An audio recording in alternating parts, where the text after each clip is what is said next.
Terrible feedback means trial and error. The question is, how can one gain the strength to accept those terrible feedback? Okay, so to accept those terrible feedback, uh, one thing is that when someone is giving you terrible feedback, you need to take it critically. You're supposed to take it in a positive manner. And you're supposed to never get attached to your design first of all. If you've designed something, don't get very attached to it. It might, don't even be completely dashed out of it. You created it, own it. Okay, but at the same time, you should not feel like this is the best design in the world. It just cannot get better than this. That should not happen, because once that comes in, you will anytime somebody will give critical feedback, you will be like, ऐसे ही बोल रहा है. And that is the most vicious cycle that you can get into. Somebody is giving you feedback, and even if that feedback is very rude, don't take it to be like that. Because thing is, when feedback usually from people comes out to be rude, it is mostly because they were expecting this, and instead of and they had a buffer. If I'm expecting this, even if I get this, it will work. And instead of giving them this, you gave them something else absolutely different. And it's an expectations ka bias, like expectations not meeting together. And that is not working. And so if somebody is giving you a rude feedback, don't take it personally. Take it more into, on a work level, that it's not good. So work on that feedback and ask, what specifically is it that you don't like. Questioning Exactly. in a feedback should never be somebody telling you, yeah, this is not looking good. It should be more like somebody telling you this is not looking good, and you asking what is not looking good. And then that person will be more like, maybe the theme is not looking good. Or maybe, this is not looking very, I don't like the way it is. It looks very childish. And then you can say, okay, you do not want childish. I thought that your user is that, so I created it accordingly. I'll try to make it more mature. Then you try to make it a little bit more mature. You make it like, make it more professionally and everything. And then you again go to the client. You again say, "Ki, what do you think now?" And then they'll give you feedback that the font is looking too weird, the size is looking very weird, the sizes are too big. It's like coming out of my, like, it feels like this is a feedback I once got, that the screen is looking as if it's trying to slap you. And from such feedback, you can't even understand what to say after that. Because if somebody tells you that this layout you have given, it feels like it's going to slap me. But what should I make a Bahubali 3? Why? What do you do after that? And then you realize that it's just that every element in itself is very, the paddings are too much. It's actually not looking very good. Once you accept it, once the feedback is accepted, it's it is very, it's not even terrible. The thing is, the client you're dealing with. Like, you sometimes have this expectation कि यहाँ तक ये बंदा feedback देख सकता है कि ये गलत होगा, ये गलत होगा. But this comes out of the box.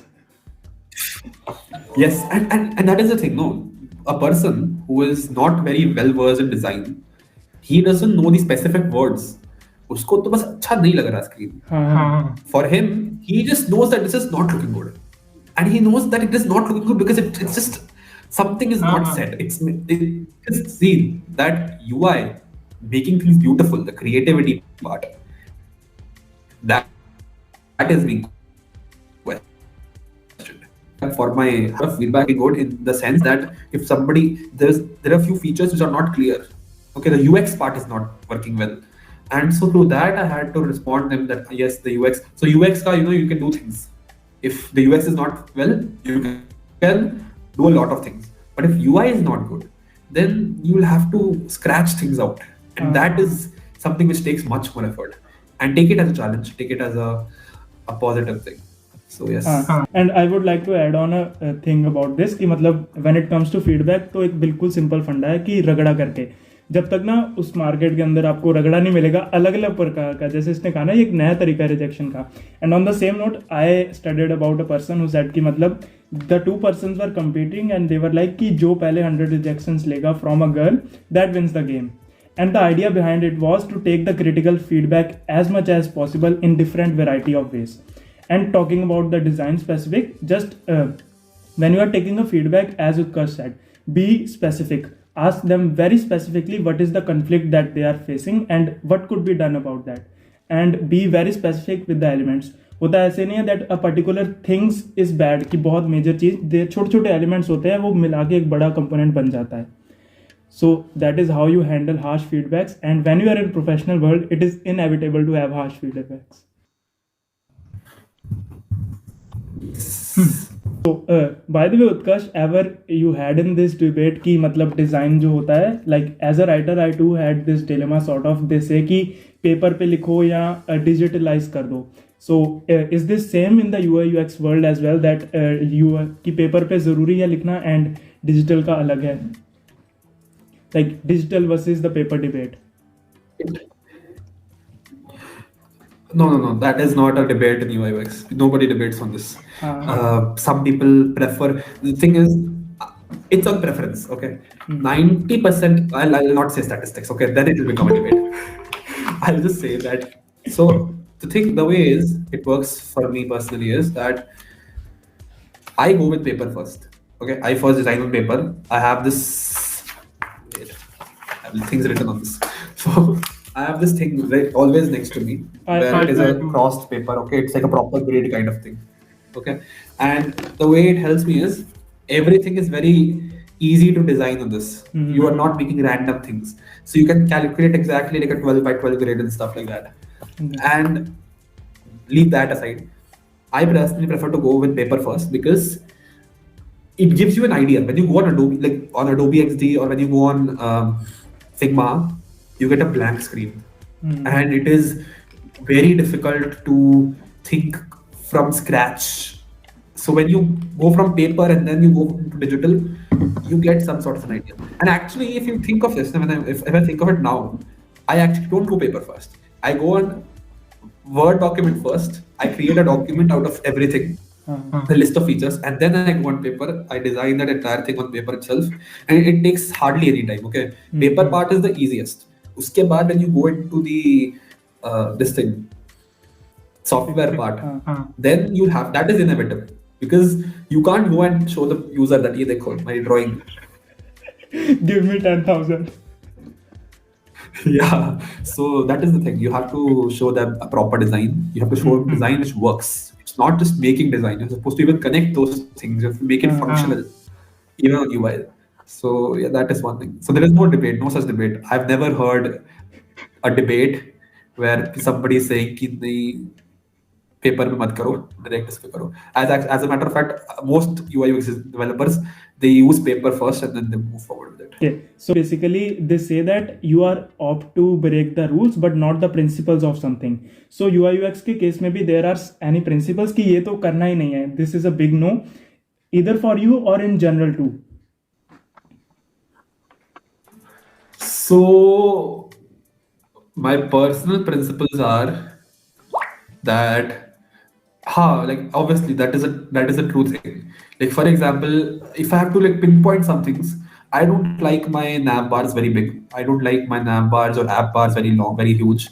I want my cards to be very elaborate. I want things to have multiple pages, but not too much navigation. So these are personal principles. And globally, there are very, very important principles. Like for example, you should keep the screens in mind. Okay, the size of your screen. And this is very crazy stuff. Okay, to design for a website, a proper website which is going to be opened on a computer, is much easier than designing for a mobile.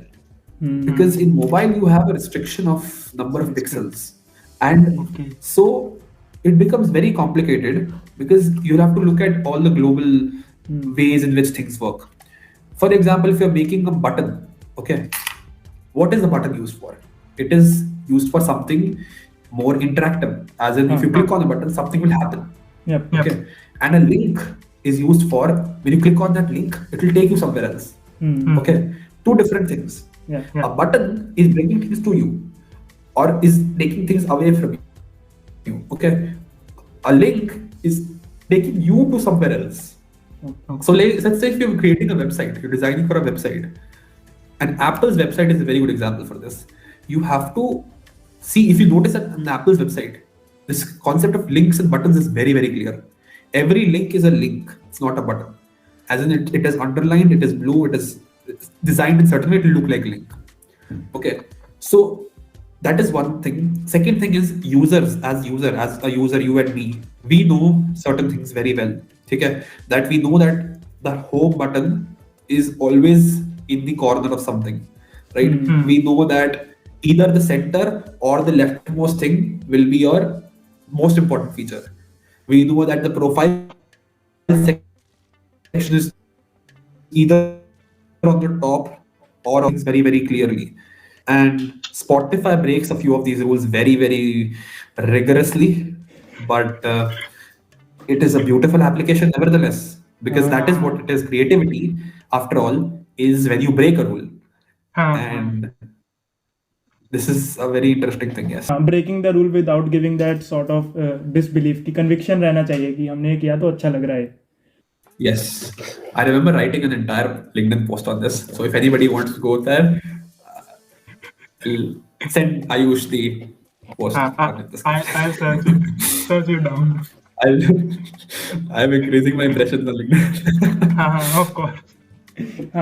And talking about now the professional aspect of this, like I personally have this dilemma sort of कि as a writer too, and this applies to you as well. Suppose तुमने एक content तैयार किया and you pitch to a client, so you do not want that client to see everything about your UI UX, but you want him to get some sort of idea.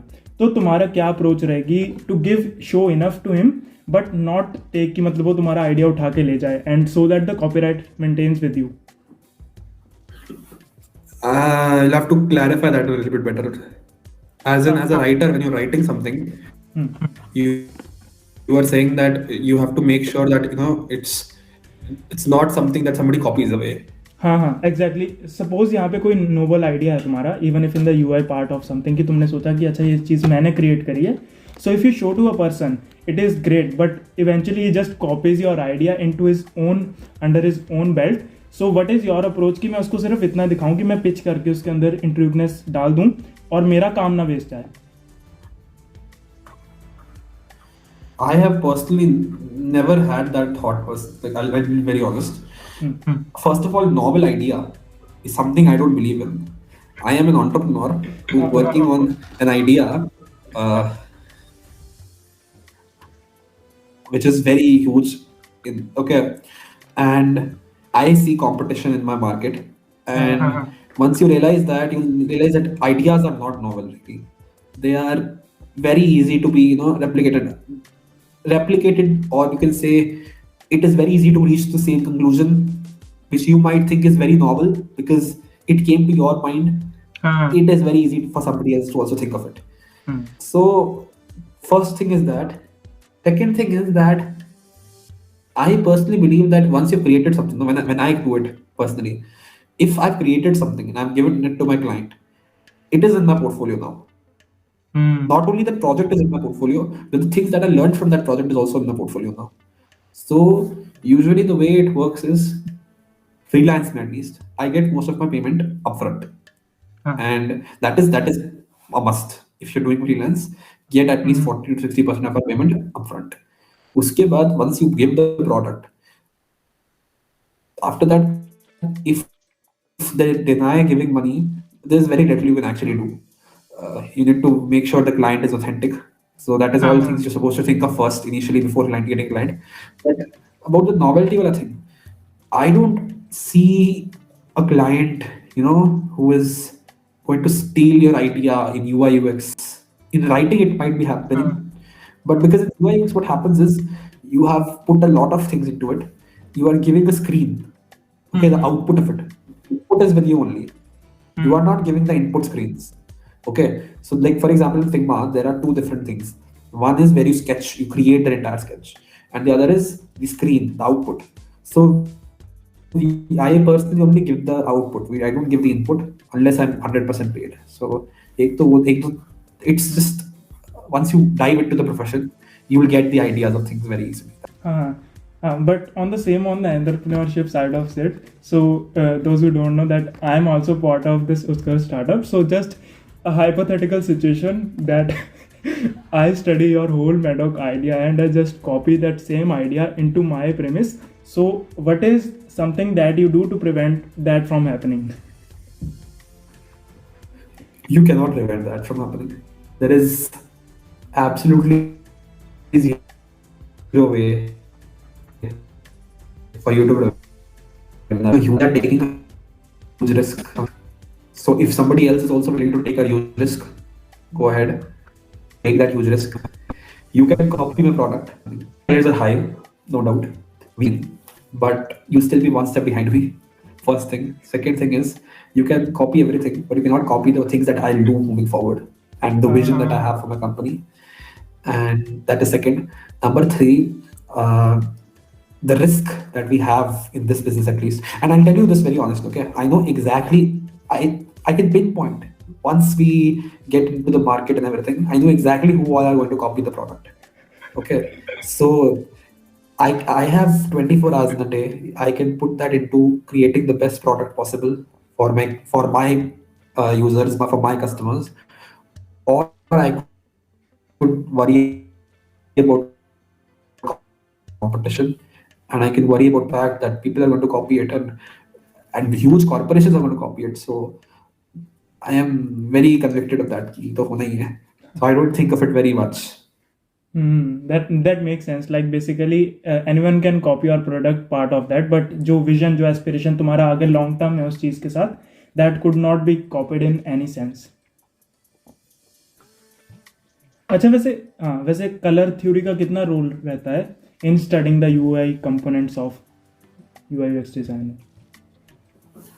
Studying the UI. So first of all, there is this thing called dark theme and light theme.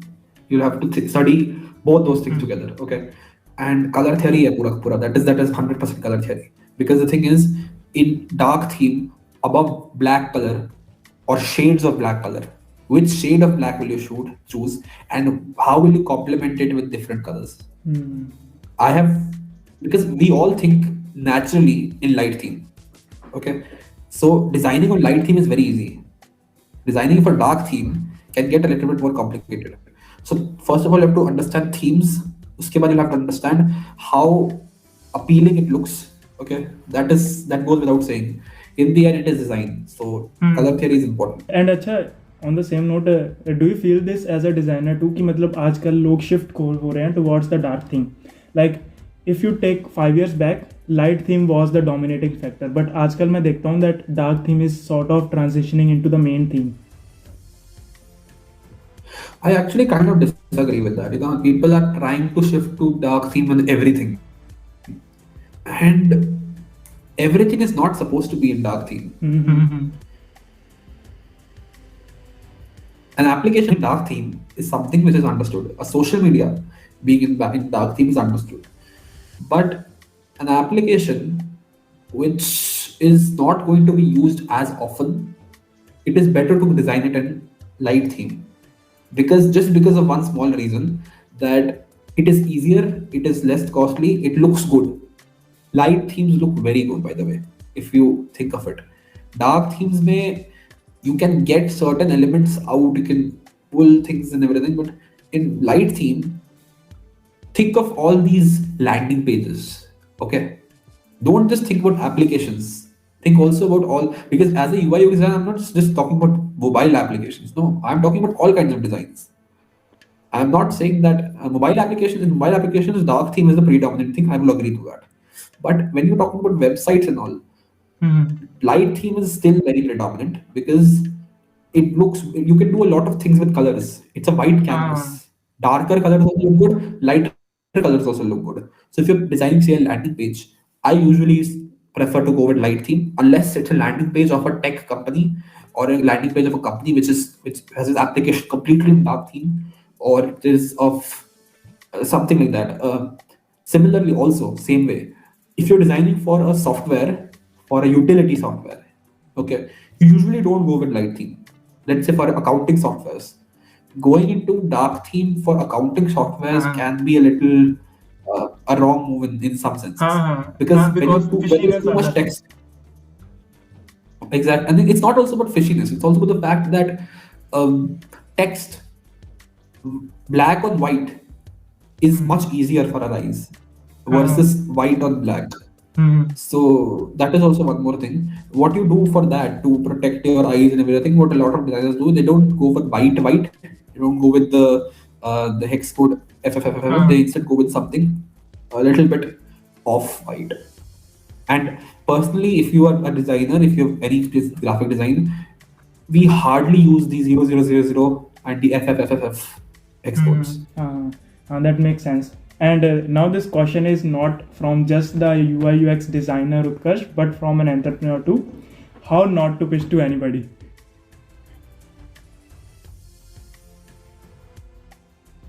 That is why I asked. So far, what has your experience been? And like just for the audience knowledge, he has pitched to a multiple of clients, and he would better tell you about that. So yes, I can understand why you put this question in, because we've had a personal talk on this. So I'll not because this is going to be more public. So I'll just be very honest. When you're pitching, don't tell everything. Keep some things for yourself. Yeah. First thing. Second thing, you need to think the first 30 seconds of your pitch are the most important. That is when you'll bring attention to the person.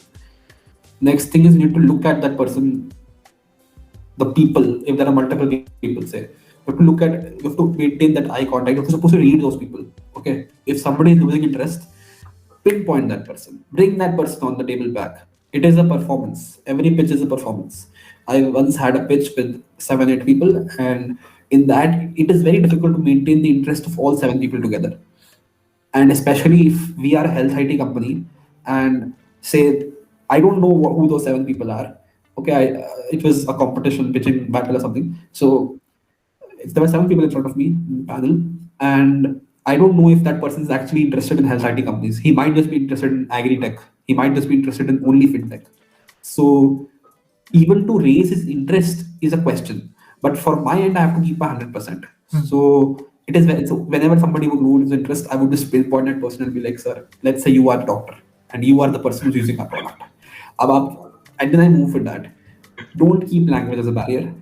Because when you are in India, Hindi, if people are comfortable with Hindi, they will love your pitch in Hindi. Okay?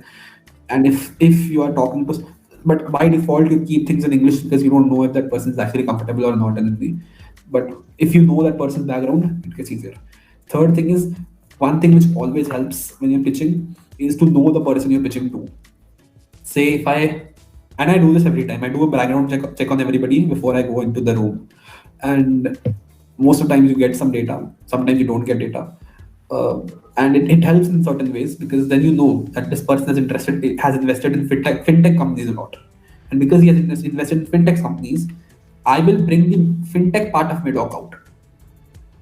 Okay. And if that person has invested in agri-tech a lot, usually why does anybody invest in agri-tech? Because it has potential in the long run. Then it is something which is, on very ground level. It is something they have expertise in. And so I will bring out the sections which are very medically and very socially involved, which are going to give 10x to 20x return. So that is one more thing. Yes. So pitching is a performance. There is no script for it. You can write a script for your pitch, but it'll mostly not work. You hardly ever create a sales pitch, basically. You can create a sales pitch, but you will not go through with it, because then you'll notice the person losing interest and then you'll be like, leave this thing, let's just get on it. Because in the end, it's a product which matters. And like on the same key, it is easier to pitch in the person, right? But जब हम किसी को cold mail करते हैं, especially if it is a client जिसके लिए कोई interest नहीं हमारे अंदर पोर्टफोलियो के अंदर, तो उस केस में हम कैसे अटेंशन ग्रैब कर सकते हैं उस बंदे की? I'll be honest, I'm very bad at cold mailing. All my mails are very personalized. I'm very good at personalized mailing. Okay. And so the cold mailing part, it always goes into my co-founder's department. But because if you ask me to write a personalized mail to somebody who I don't even know, I will do that very nicely. But to get one mail which fits everybody, I personally don't believe in that very much. हाँ. I've done cold milling. That is, I'm not saying I'm very very bad at it, but the thing is, every time I've done this cold milling or thing, it just it gives very low return, and then I feel like it's not worth my time, so I just delegate it to somebody else. That is a very key element, delegation of work. Delegation, that is also something I'm learning. Like basically we all are placed in the life's hurdle where we have set the rules कि ऐसे ऐसे life में success पाना है, but we still are figuring out कि वो चलता कैसे. And so I would like to tell you, show a limelight and summarize this session कि suppose यहाँ पे आर्यन बैठा है, he has just started the UX, what could be a roadmap for him, like just a sort of basic idea कि ऐसा कर सकते हो, and then you could follow that path. Okay. So, okay. What you can do first of all is get familiar with the tool. Getting familiar with the tool means that you'll have to write a very beautiful book. You need to know how to hold a pen and how to write all alphabets. Right? Similarly, to design a very beautiful application, you need to know all the tools which are in your basket. You need to know that you have a pen tool. You need to know that you have a square rectangle tool. You need to know you have frames, you have slices, you have components, you have different things that you can do with it. You need to understand that first. You need to understand how prototyping works, how auto layout works. Okay, so know your tool well. Choose anyone. Choose Figma. Figma is great for collaborative work, and just focus on it. Give it 15 days. Don't hurry on it. Learn it properly. And the best way to learn that is to build clones of different websites. Try to build Instagram. Try to build the design, basically the design of Instagram. Try to copy the design of Snapchat. Try to copy the design of Google.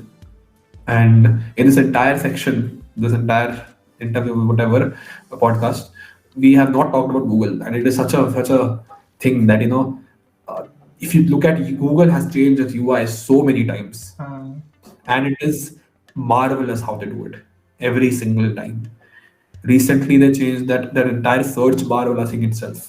They rounded it, and we initially felt that it's not setting well, and now we cannot think of the previous version. So just marvelous work on that. And in fact the YouTube too did, like I remember watching कि मतलब पहले trending होता था, वो होता था, अब trending को हटा दिया, शॉर्ट्स सेक्शन आ गया है. and we don't even remember the trending का section. And उसके बाद similarly, YouTube also introduced this thing where there's this if you look it on the web version or something, a blurred version of the video is running in the background now. I don't know what they're calling it, interactive mode, whatever. Autoplay or something like that. No, not autoplay. Like if you look at YouTube, no, it has on your web. So it has this color boundary to it, which makes it immersive for something. I don't know, it's something like that. So that is a very interesting UI application, by the way. And observe things. That is rule number 2. Know your tool. Second thing is observe things. When you create clones of these applications, you realize that how they have created things. Because just imagine, okay, you are learning from the UI UX designers of Google and Facebook.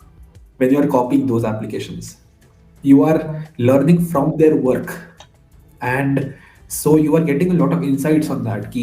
Why is it that Instagram has a nav bar, and that nav bar have these things, and they have placed it in this certain order?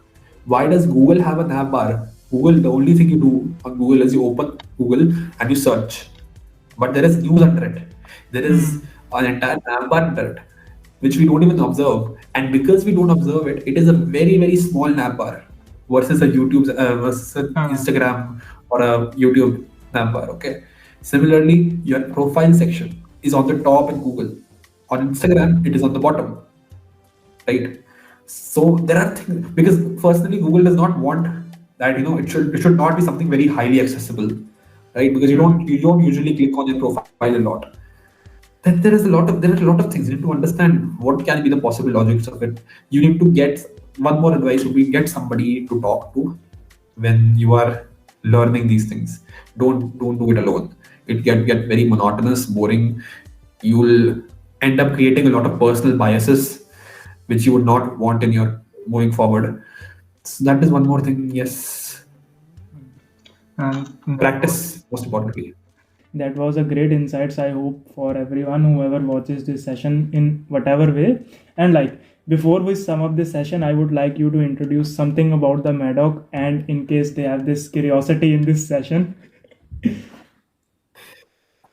Okay, so honestly, this is like a problem. This is probably a very vague explanation of FedOc. What we do is we are creating an ecosystem for which is first of all centered on patients and on general users, general population of the country, and we are giving them access to easier and faster medical payments, medical insurances, medical just basically giving them proper foundation for for their finances in medicine, and we are keeping their prescriptions, their medical data, their patient data together in one single place. We are being a one-stop solution basically for all their medical and healthcare related things, right? Healthcare and life sciences. Other than that, for doing that itself, we are connecting with a lot of doctors, hospitals, pharmacies, blood banks, and basically the entire healthcare industry. And we're bringing them together in this one ecosystem. We are giving the smartest and the cheapest EHR system in the entire world, which is for rupees 399. Then we are also giving a proper ERP system to every pharmacy for free. And then after that, we are also giving them an online payment option. We are giving them to get crowdfunding as well for certain illnesses, for certain operations. We're giving them a platform of that. We are bringing the families together with respect to healthcare, with respect to medicine. Let's say if somebody in the family has diabetes and their medicines are very recurring, in that case, it will never end. Basically, it'll never be like you forgot to bring some medicine. It's going to be on a subscription basis. Then there are a lot of things going on. I would love for you to check out our Instagram page, our website. It will be linked in the description, I'm pretty sure. And that will give you much more insight. I was honestly not here ready to pitch Madoc, but nevertheless, I hope that it gives a vague idea of it. Mm-hmm. And I hope everyone here at least enjoyed the session, and still you have any questions related to UI UX. And not that he is a great man with multiple skills that we have not even touched a bit yet. So like UI UX is just something else. Yeah, so you could ask something. Otherwise, it was great having you, Utkarsh, here. Thank you for this wonderful session, and we would Thank you very much for calling me on. We would hope to see more sides of you someday. Well, you have seen a lot. But yes. Okay, thank you everyone. You may leave this session.